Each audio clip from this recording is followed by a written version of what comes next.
Ryan. Good evening, Neil.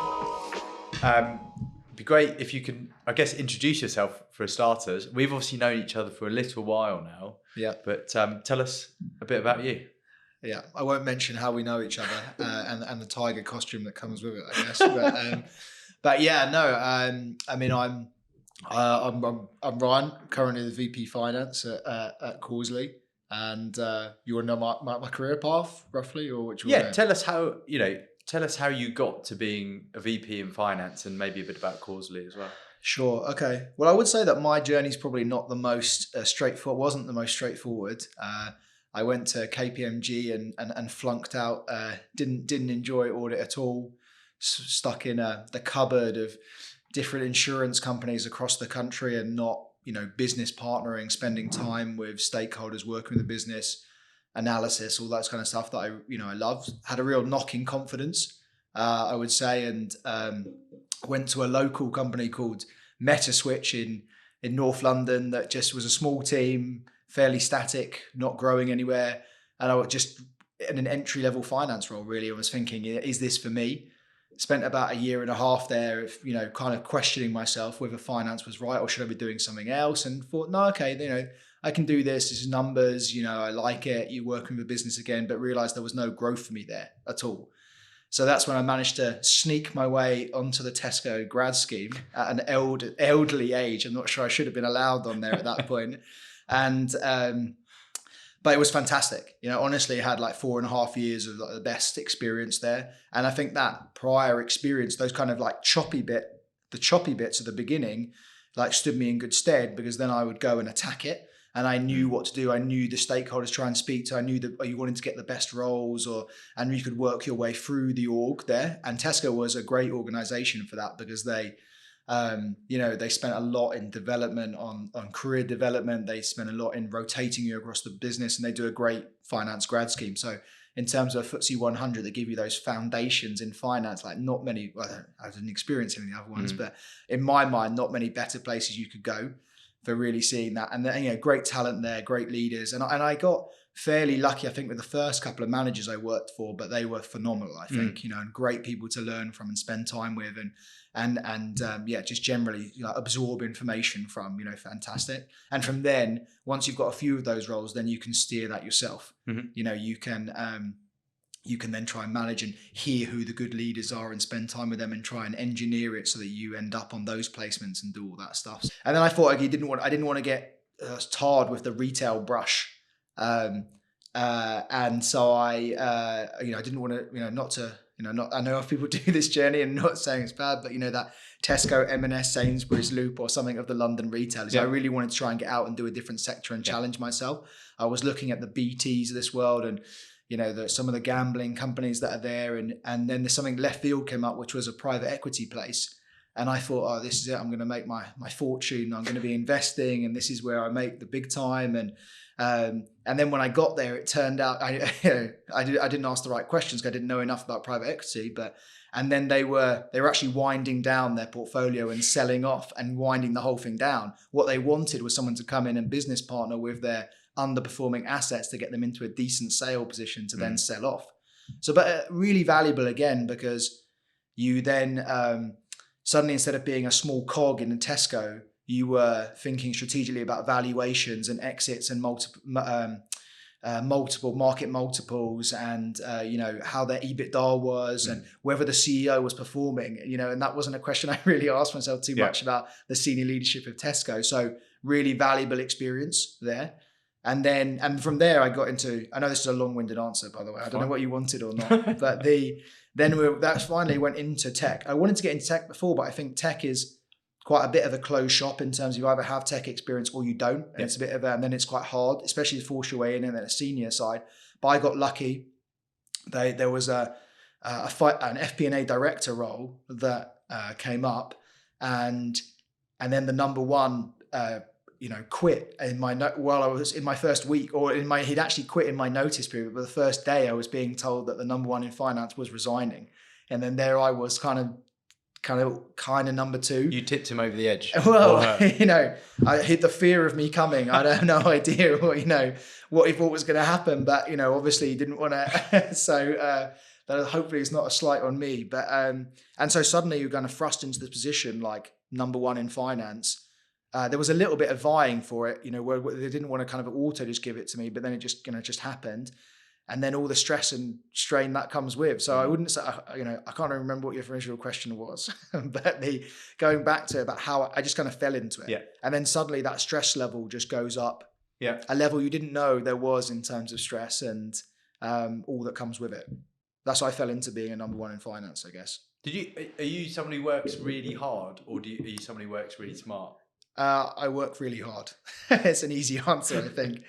And even in my current role, I've got, my founder is, he's constantly pushing me to develop and read books and listen to stuff. And he does that. And he has the row of books along the back shelf. Yeah. And he's pointing to books and read this and read that. And I just struggle with the balance of personal life, social life, and work life.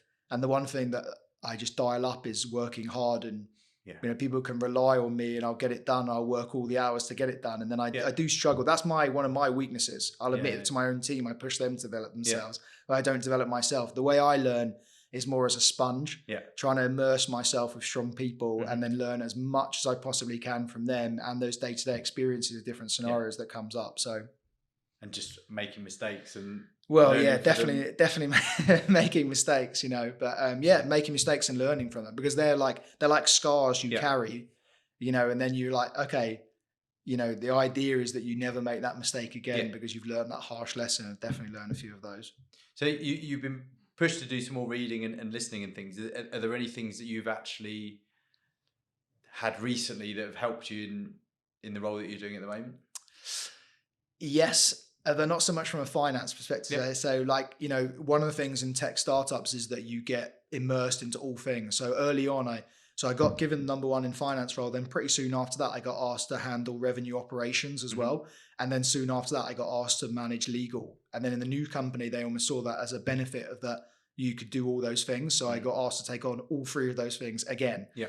And we recently had a gap in our sales leader, where a sales leader, we had no sales leader for circa 3 months while we hired and got the notice period.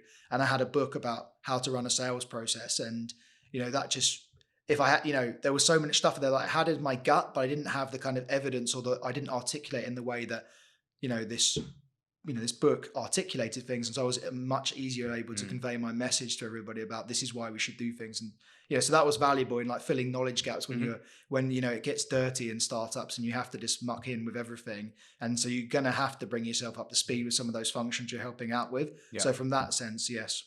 Seems to be more and more the case though now that the number one finance role, the CFO, the VP, whatever it's called, is now getting people, IT, legal, other operations. The role of the CFO, as we know, seems to be getting bigger.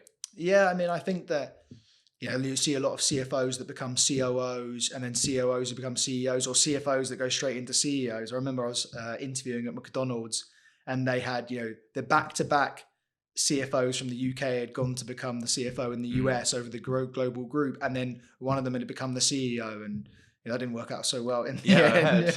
But there's that traction of finance into it, and you see roles advertised or whatever where some of them are asking, they've got people under them, is the other thing that often comes, which I did briefly but didn't really enjoy. I don't think that's a level of stress, and there's a lot of problems that happen in the people in HR org that I'm glad to be not be directly accountable for. So, but there's definitely, you see a lot of roles with different people where they're asking you to cover different pieces when you're in finance.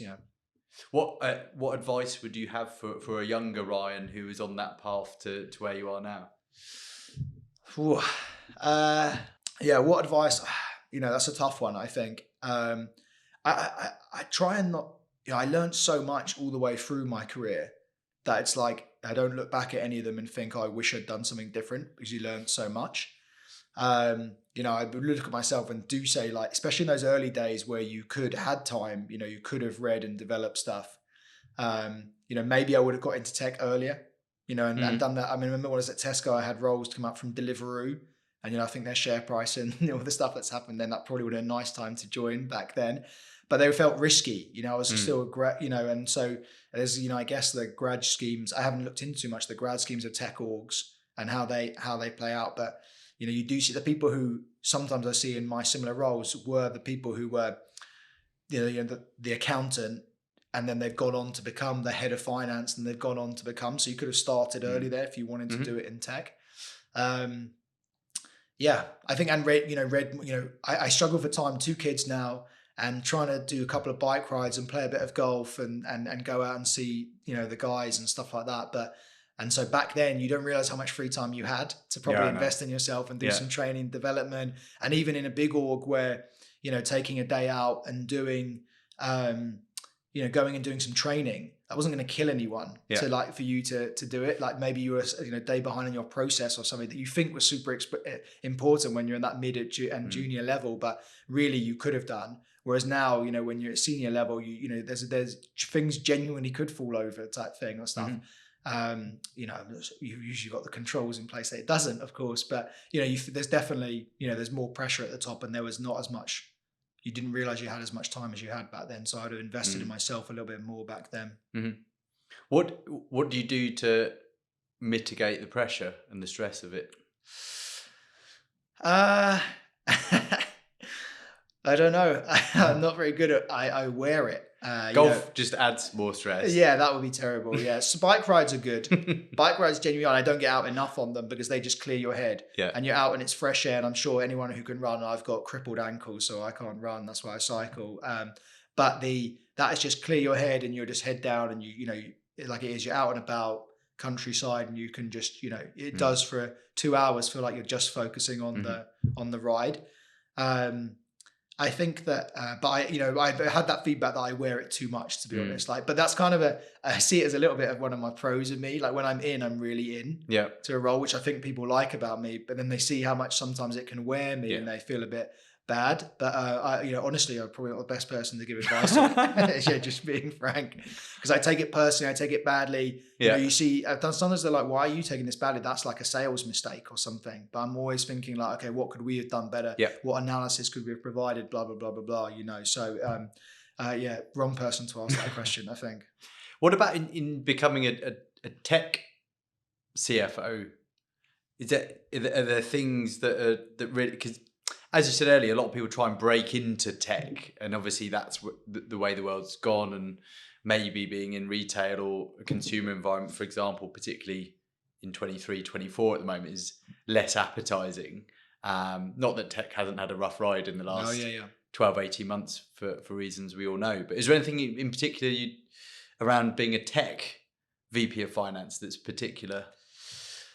I think there was a bit of a I'm going to have to learn everything, learn the metrics, learn the setup. But I honestly don't think, it was tough, but I think it was doable to absorb. Like if you're smart and you work hard and you can absorb basic information, you end up getting familiar with the metrics that you haven't heard before, but like they're just, they're not that hard to comprehend. And I had some good investors. I had 8 Roads.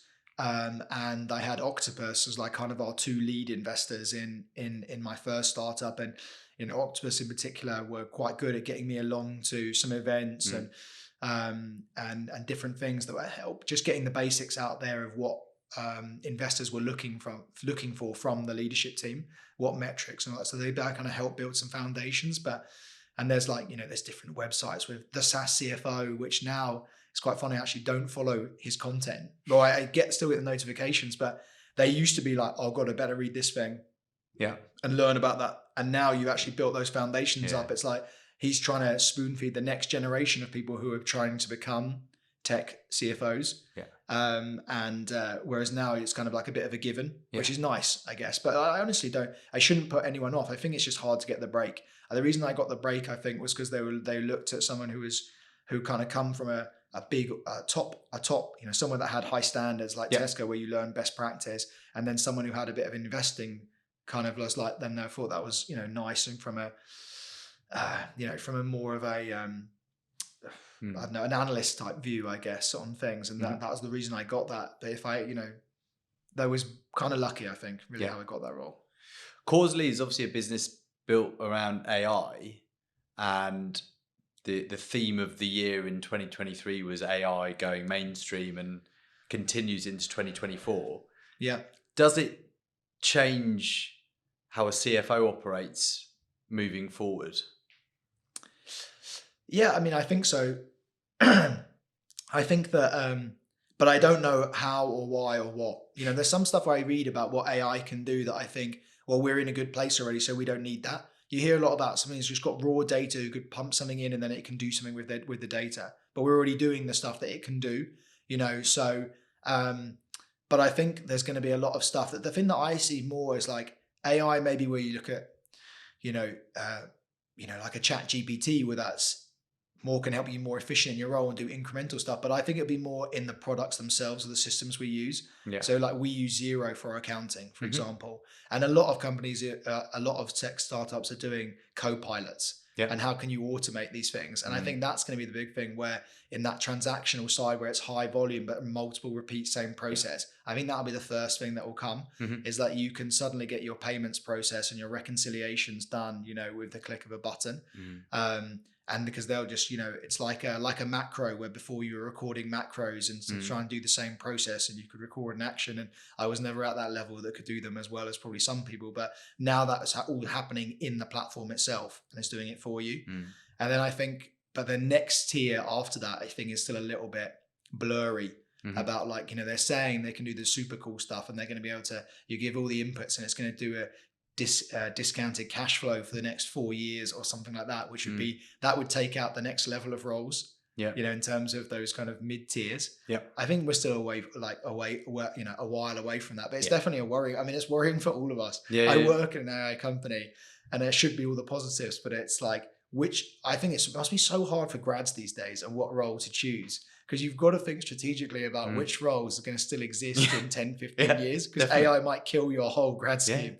That's a nervy time, know. So luckily, by going on a grad scheme where you're kind of already above that transactional level, I think that takes a little bit out because that's some quick wins there, I think. Yeah. I think you've got some other worries as well. I don't know if you saw this week, there was a deep fake of a CFO in Hong Kong, I think it was. Yeah. 25 million gone. So you've got some fraud and cybersecurity and all these sorts of risks are now, I mean, they were there, but now it's, you've got to be so careful.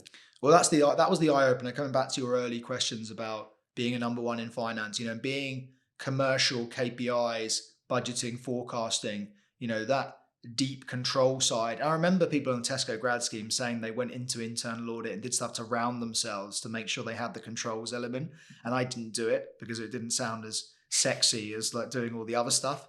But they, then when it came to being a number one, where like you're at the end accountable for all that stuff, that's been the biggest eye opener and the stuff I've had to get all over because it's not my, it's not my skill set. And so banking policies and approvals and, we've had we definitely had things where that are like, we had our Revolut expense account, which is not the most secure and has loads of risk opportunities in there. And I think they're working on that and clamping down. So there's loads of stuff where suddenly you realize you've got to be all over. And now when you see that was from a base level of fraud and now it's stepping up even another notch, but I have no idea. I read that story as well. I have no idea how that was able to happen unless like their hack, to approval and the hackers had already got one level of approval and they only need this, or this person was the first layer. But everything is two-step controls and two people, separation, which I think a lot of startups don't do. And we're going for our first UK audits coming up and they're actually saying, okay, you guys are ahead of where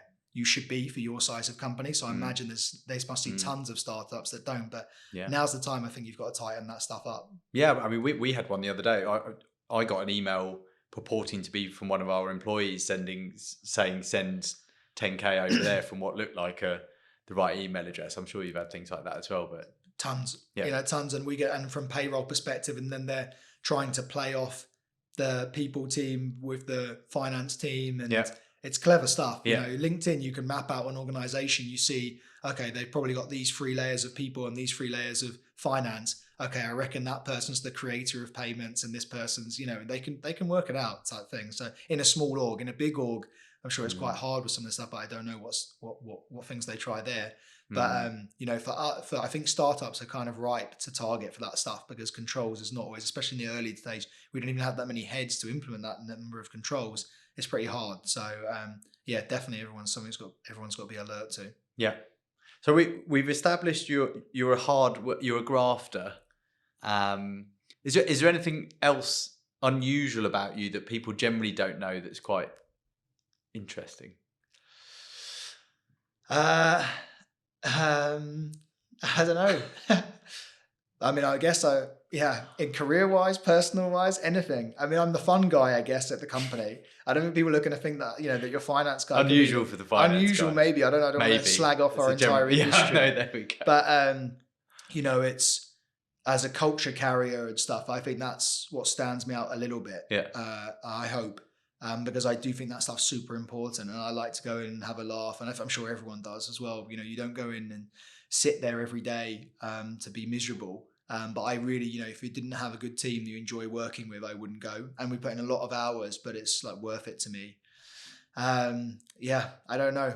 If I had £1 for every time I met someone and they said, I'm not the typical accountant. Yeah, true. Maybe there's more of us than we think. I think there's a few of you actually. Okay. All right, good to know. I hope if you keep them away, because I feel like that's the only reason. Is that your niche? That's my niche. That's the only reason I think I get any jobs. I think I can have a bit of banter with the person interviewing you and stuff. But get those people away from the roles, I reckon. Yeah, brilliant.